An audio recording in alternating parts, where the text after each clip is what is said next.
webinar. Right.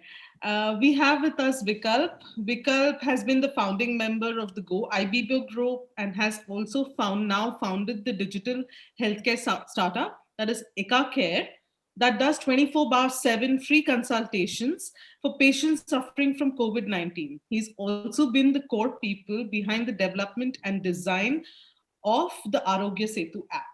Thank you so much, Vikalp. Thank you for joining us. Right. So Thank you, Sindhu. Looking forward to the good conversation. Thank you. So I will start with a question for the both of you. It's been a crazy 2 years, and especially these few months have been a little more crazier for India. So I want to understand from you, what is the biggest lesson you think as a society we need to learn from this pandemic? We could start with you, Dr.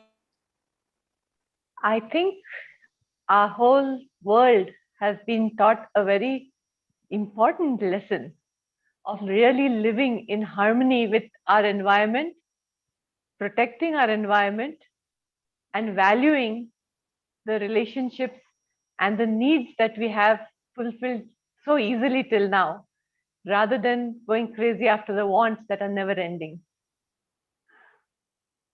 Vikalp, what is your biggest lesson? See, I think like this is an unprecedented time, at least in all of our lives, especially for many of the little ones, including my son. So what we've, at least for me, a big lesson is problems like this is more addressed in the community well, rather than basically just putting a blame or giving, like asking people to do stuff, or he's not doing right, the other person is not doing well. A problem such grave has to be solved by putting hand together and making sure that as a community, we drive towards a better future, rather than basically putting a blame or like just passing the buck. So that's one big learning for me. It's not about an government, or it's not about an association. It's sort of about all of us, and all of us should stand together in solving all of these large problems. Right. Vikalp touched upon this, Dr. Nilima, but children and whole families are being impacted, and mostly it was assumed that children will not get impacted, but now children are testing positive. And what are the key challenges you see in curtailing this? Because when kids test positive, it's automatically the parents do contract it, or the grandparents do contract it, caregivers do get impacted. So what is the challenges you see in terms when it comes to curtailing the further spread of COVID-19? As you rightly pointed out, in the second wave, because of the mutant varieties and the different variants of the COVID virus, we are finding it affecting younger people and children much more than in the first wave.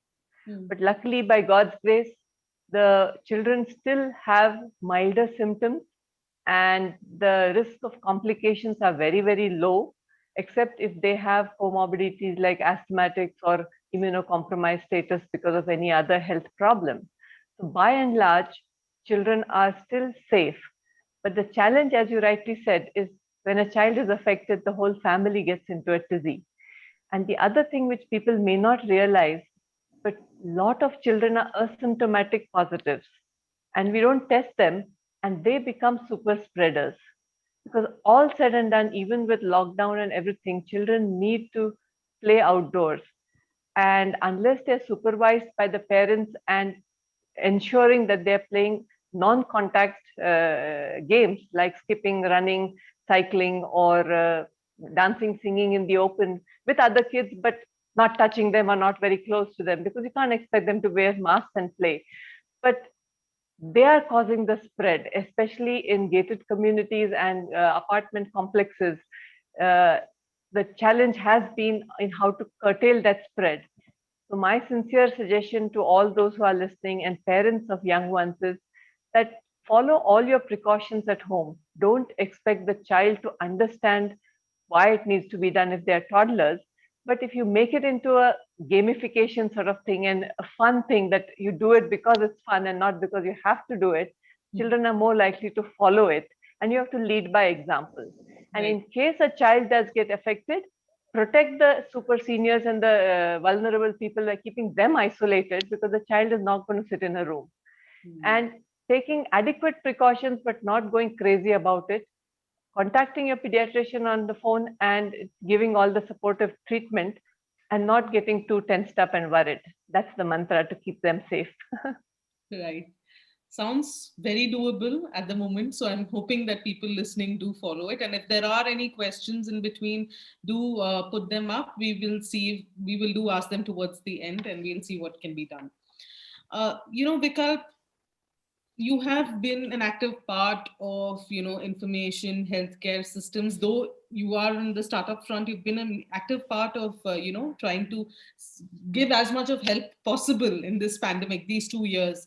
I just Yeah. want to understand, what are the key issues you've seen in the pandemic last year and this year? What are the learnings and how they've been different per se, when as someone on ground? Yeah, yeah. See, I at least there was a thesis of mine that got even more firm in the last 2 years, and that thesis was no knowledge is better than half knowledge. And I think if I have to go back and see what has happened last year we had practically zero knowledge what exactly is happening, and we actually shut all our doors and we said that okay, let's save like let's be safe, let's try to help each other and so forth. But over a period of time, when we started getting knowledge about it, we started getting a lot more confident.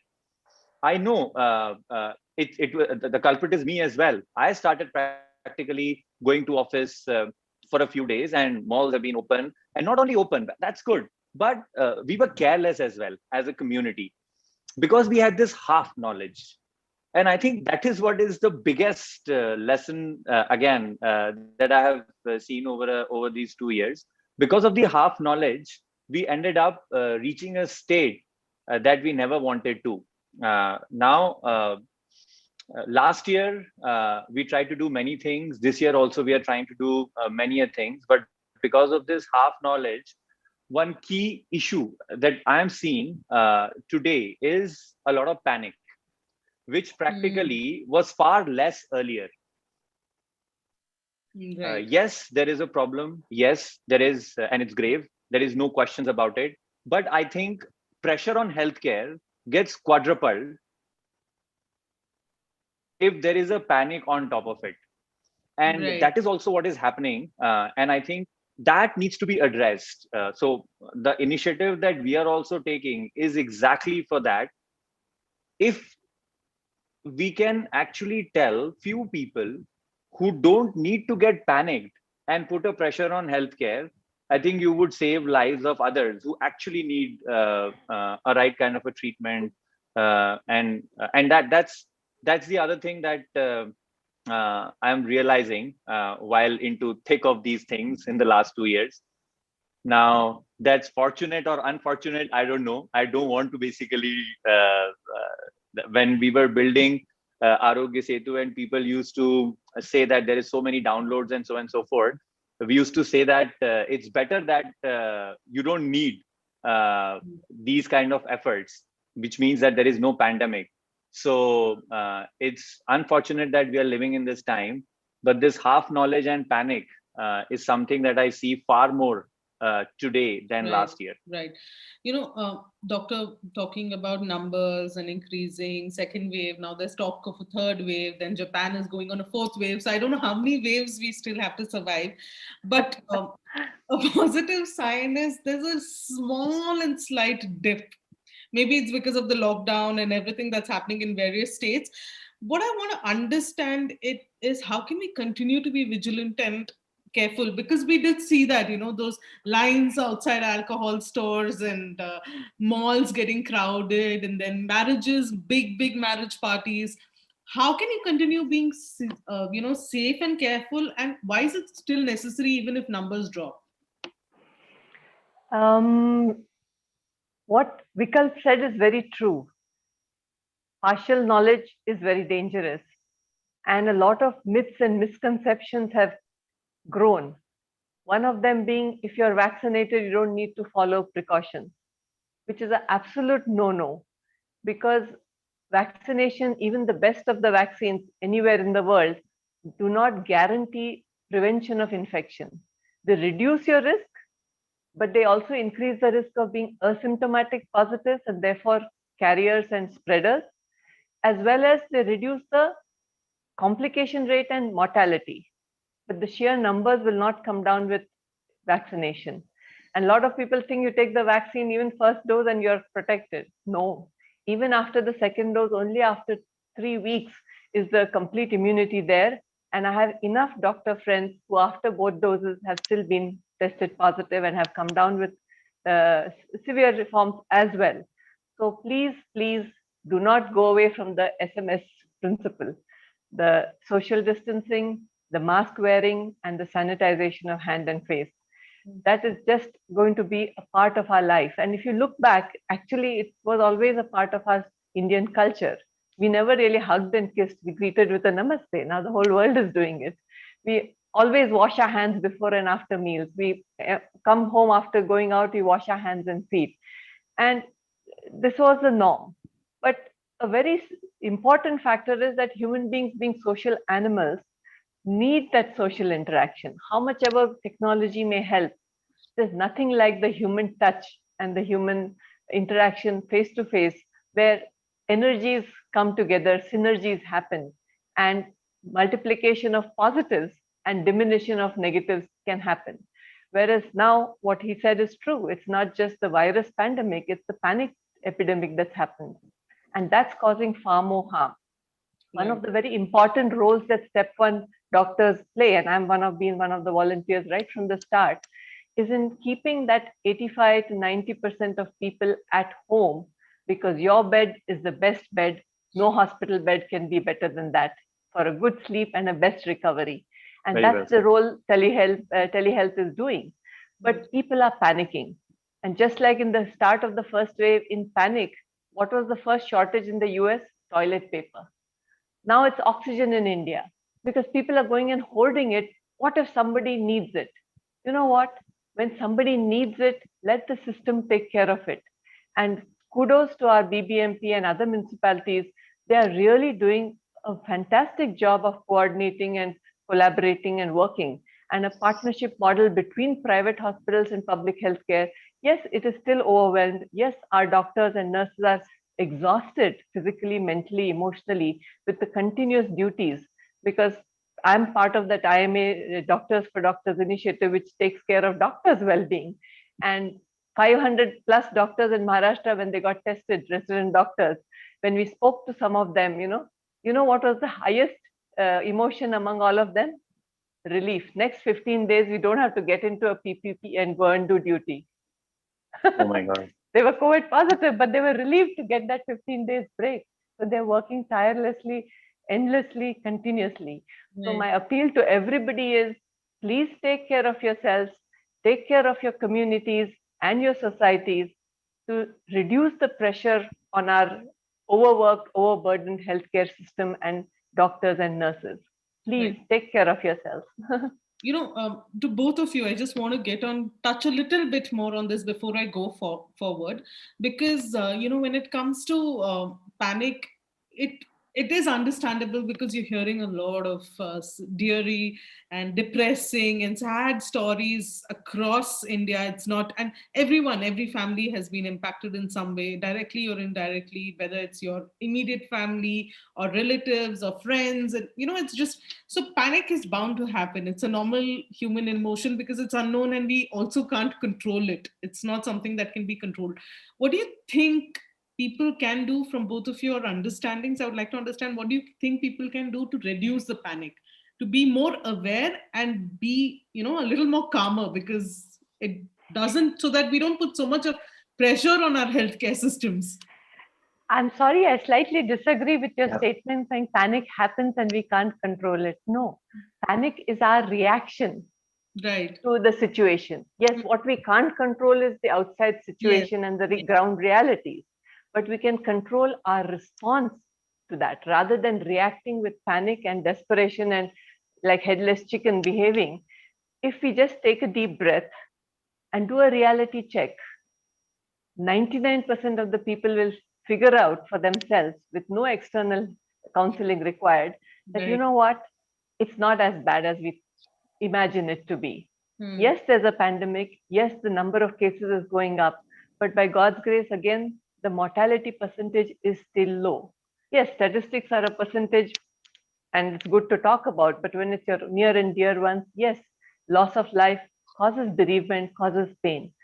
But if we do practice well-being efforts for ourselves on a daily basis, investing in that me time, as I call it, just 10-15 minutes of calm introspection and connecting within, and prayer or meditation or music or whatever it is that allows you to calm yourself within, taking a few deep breaths and doing pranayama or connecting with nature in any way. A small potted plant also with a cup of tea in the morning can be a very calming thing, and reminding yourself with gratitude of all the things that are going well. Every day you'll always find positivity, and if you focus on that, that will grow in your life. And avoid that garbage that keeps being fed to us from the media and the pop-ups that keep coming, and stop forwarding all doomsday videos and messages, some soothsayer saying this is pralaya and end of the world. Stop all that, focus on the positive, and if you have kids at home, that's the best remedy for avoiding panic. Play with your children, become childlike, trust in a higher power, trust in yourself, and take one step at a time to positive health. Thank you so much. I think my panic will reduce with this.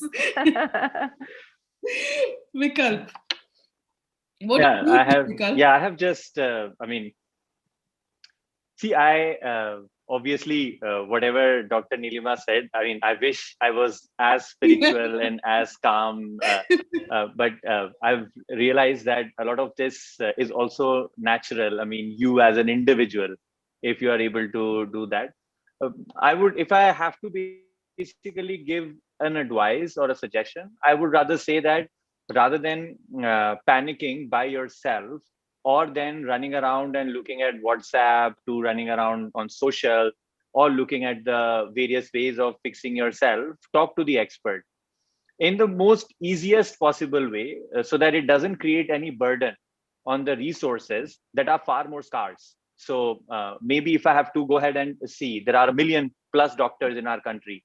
But if I look at ICU beds, we won't be having a million plus ICU beds, right? So whatever, don't just jump around and hog to basically have that one ICU bed for yourself. Rather, first try to consult a right kind of a physician who can help you at least reduce your panic, and then work with him or her to actually see how things proceed further.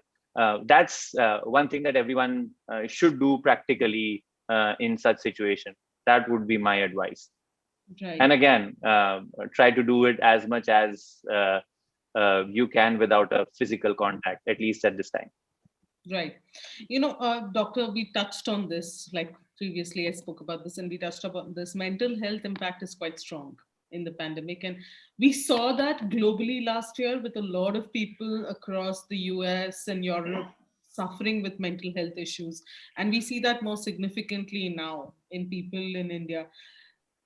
And I feel that even families and caregivers, even if they're not tested positive, get impacted severely by this, by the pandemic. What can they do to ensure for their own better wellness? Because they're looking after some people who are unwell. There's a lot of asymmetry, there's a lot of confusion, and you're by yourself. In the end of the day, I think as social beings, that is the biggest impact. We are by ourselves. That basic human contact and touch of, maybe your friend coming over with a bowl of soup or flowers or sending someone, doing that is not happening. And that kind of plays more deeper in your mind, I feel. So what can be done? What can be done? What can caregivers do for their own mental well-being and even the ones that they're taking care of?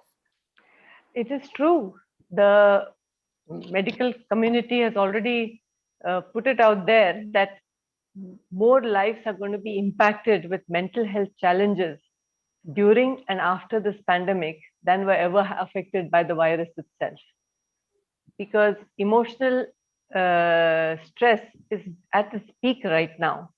Uncertainty, unfamiliarity, and the unknown, and fear of getting an infection, fear of losing a loved one or your own self in this pandemic is a very real fear. Dar ke aage jeet hai, no, in one of the ads of this soft drink. So if you rationalize and try to think where is that fear emanating from, it's mostly like that child who thinks there is a monster under the bed. Mm. If you were to put on a light, give a flashlight and tell them to actually look for it, and they were convinced, oh, there's actually no monster, the fear would go away and they could sleep better. So similarly, the monsters and the fears are more imagined in our heads. Not that there aren't scary things in the world, but again, it comes down to how we choose to respond to that. And the other thing I often tell when I speak to people on this thing, when I changes to we, and instead of thinking me, my, I, we think of we, us, and ours, illness changes to wellness. Just replace the I with a WE. That's beautiful. And really, that is the truth. When you connect with another, you give empathy, love, support from a distance of within your family. That reduces everybody's stress and produces all the positive hormones like oxytocins and endorphins in our body. Helping another helps you more than that other person actually. Right. And that help could be as small as giving a smile. A smile can be more infectious than the COVID. And when you're doing a virtual seminar, keep smiling, keep laughing, because you don't have to wear a mask. And even with a mask, it does show in your eyes. See, you can tell I'm smiling. I wish Beautifully said. I wish half of us could be as positive as you are, Dr. Nilima, but thank you so much. I think these are some really valuable and doable pointers and lessons. Thank you so much. Vikalp, coming to you with Eka Care, I know we've spoken of this, but there's so much that you're doing in Tier 2 and 3 India, the remotest parts of the country where the pandemic has hit hard, and their access to healthcare is significantly worse than what we have. So how are you working around that? How are you solving that challenge? Could you tell us a little bit on that? Yeah. So one fundamental, just the start of this journey we discussed was, if you go to the remotest corner in India, and thanks to the various telecom providers, people have access to YouTube. Like, people have access to all kinds of high quality digital media. But when it comes to connecting with the right kind of a physician for their healthcare needs, is not there.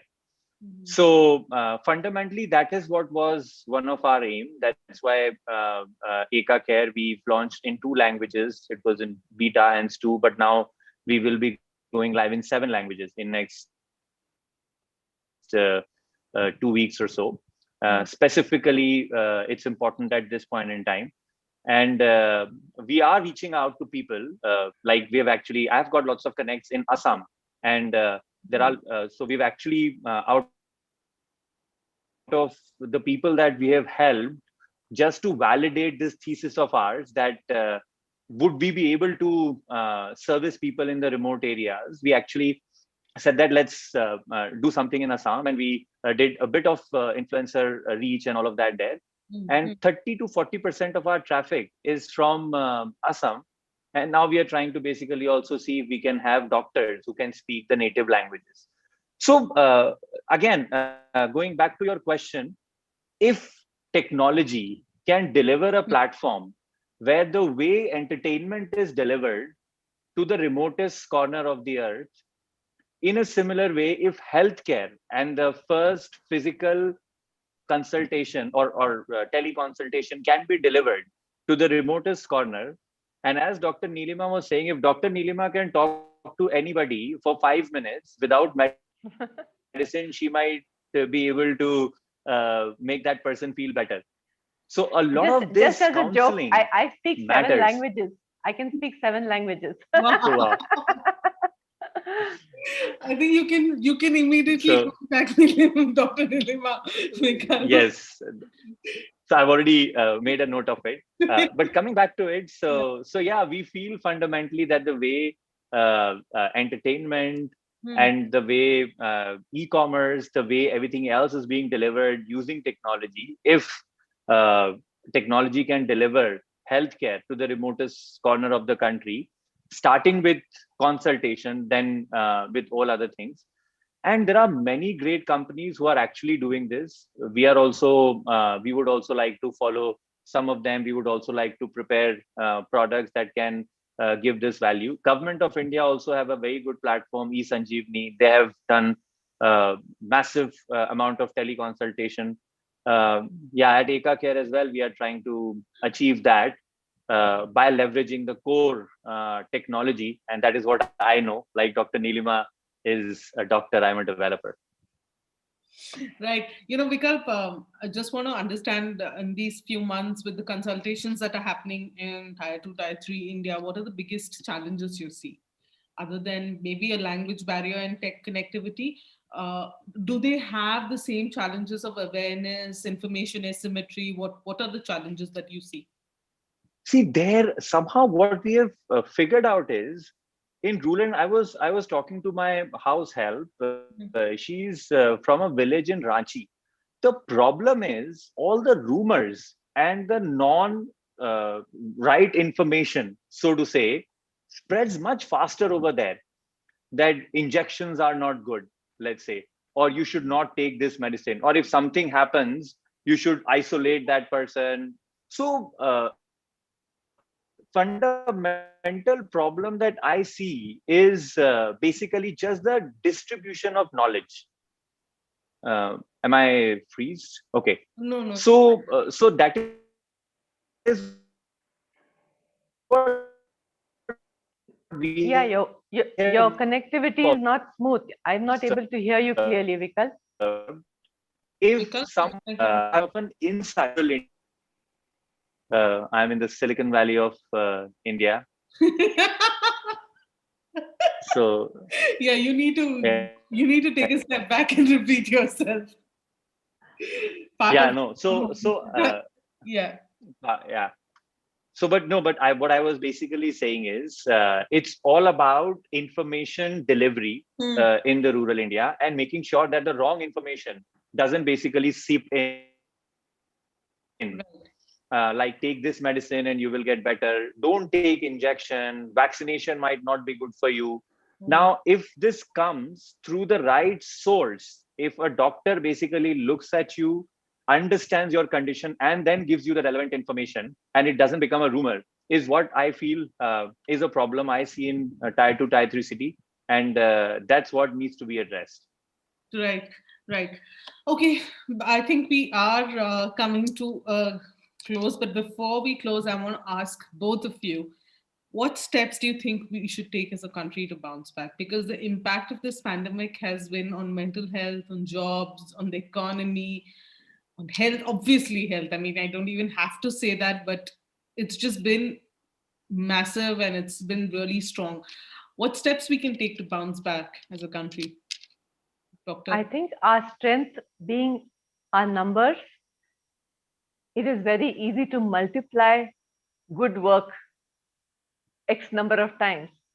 And so my appeal to all the more educated, the people with better financial stability, who have been able to tide over this situation with comfort within their homes, to just reach out.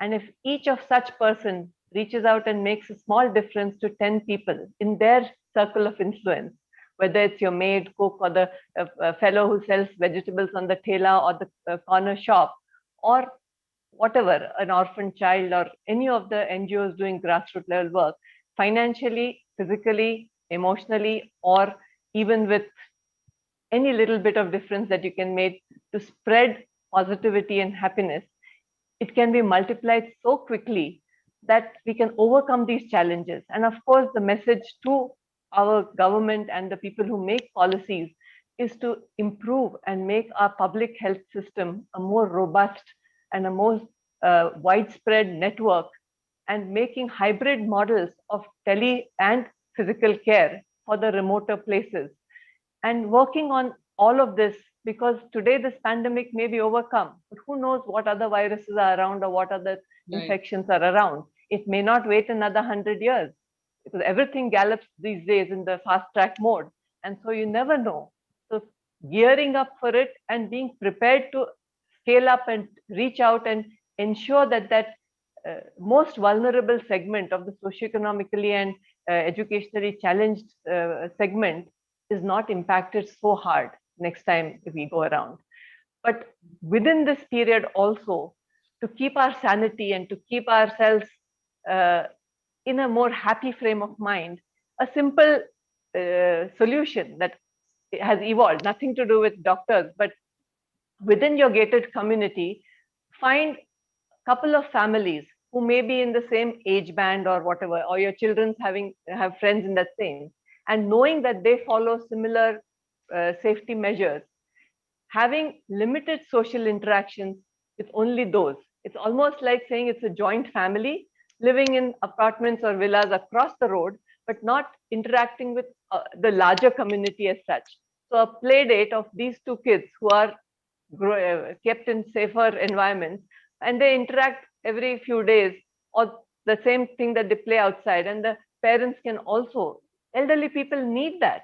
Maybe not your own children or grandchildren, but you know what, if there is one neighbor on the same floor and you all are not leaving your homes and the same maid is working in both the homes, anyway you'll have some interaction. So having limited but within a safe circle and interaction will help us keep our sanity and our social positivity through this lockdowns and then third or fourth or whatever waves we have. Well put. Very, very well put. Vikalp? I think short, if we just be responsible. I am responsible for the spread. You are responsible for the spread. If just we are aware of this and do everything possible, rather than basically saying that this is not available, that is not available. If me and you and each one of us are aware and responsible, I think we would navigate this pretty easily. So that's what I feel, definitely. Right. Thank you so much. Thank you. I again broke in between. Sorry. Yeah, no problem, Vikalp. We got what you were saying. If there are any questions and there's time, we can take it, no problem. Yeah. Are there any questions? We'll wait. But while we wait, if there's some quick thing that you can talk about, one information and myth bust you can do about the vaccine right now, because currently there's Sputnik also that's come into the market, and there's a lot of questions around the vaccines.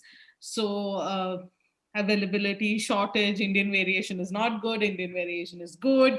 Does it work in US? So is there something that you can clarify in terms of the vaccine? I have a friend, a very dear friend from my childhood, who is one of the world's vaccine experts. He was in the R&D of some of these bigger companies. He's retired now, and I can take it from his mouth directly as from the horse's mouth. Says all the vaccines are equally good or equally bad. All of them have been developed in a fast track mode, but a vaccine is not the ultimate answer to prevent pandemics. Common sense and personal sense of responsibility and behavioral changes is what's going to protect the world in the future. But yes, there are some challenges with some of the vaccines, but that's again been blown up. But it's each individual's choice, and taking 2 doses of the vaccine at a 6 to 12-week interval is what's required. If you get COVID, or you already had COVID, or you get COVID after your first dose, then the second dose should be referred by at least 3 months. If you've taken the COVID vaccine, any which one of them that's available, you cannot donate blood or plasma for at least a month. And even if you've taken both your doses and your whole family has taken both the doses, you still have to wear masks when you go out, and you still have to do all the other precautions. Great. I think on that note, we're good. Thank you so much. Thank you. Thank you so much. Thank you, Vikalp. Thanks. Bye-bye. Yeah, thank you. Bye-bye. Bye-bye. Wait, there is a question. Stay safe. One Bye. second. There is one question. Are you people there? There's just one question. Yeah, sure. During lockdown, is it okay to have limited social interaction in the open? Open air interactions are much safer because the dilution factor of the open air is there. But even over there, if you're having food and beverage, obviously you will not be wearing masks. But please don't crowd around a buffet table or around the bar or whatever you'll have created outdoors, and still limit the numbers to 20 or 25. And what is important is that those 20 or 25 that you meet are people who are assured to take safety precautions just like you have been taken, and they will not be afterwards interacting with 50 others. Otherwise, I know of one gated community where senior members of the Rotary had a dinner in February when they thought the thing was down, and there were some 40 people at that dinner, and then they had 120 people come down with COVID in that one community. So don't take unnecessary risks, and you don't know who has been where, then don't interact with them, even in the open. Great. Right. On that note, I think we are done and with time. Thank you so much. Thank you, Vikalp. Thank you, Dr. Thank you. And I hope everyone stay happy, keep smiling, stay safe. Thank you so much. Thank you. This too shall pass. Thank you. Thank you. On that note, this too shall pass.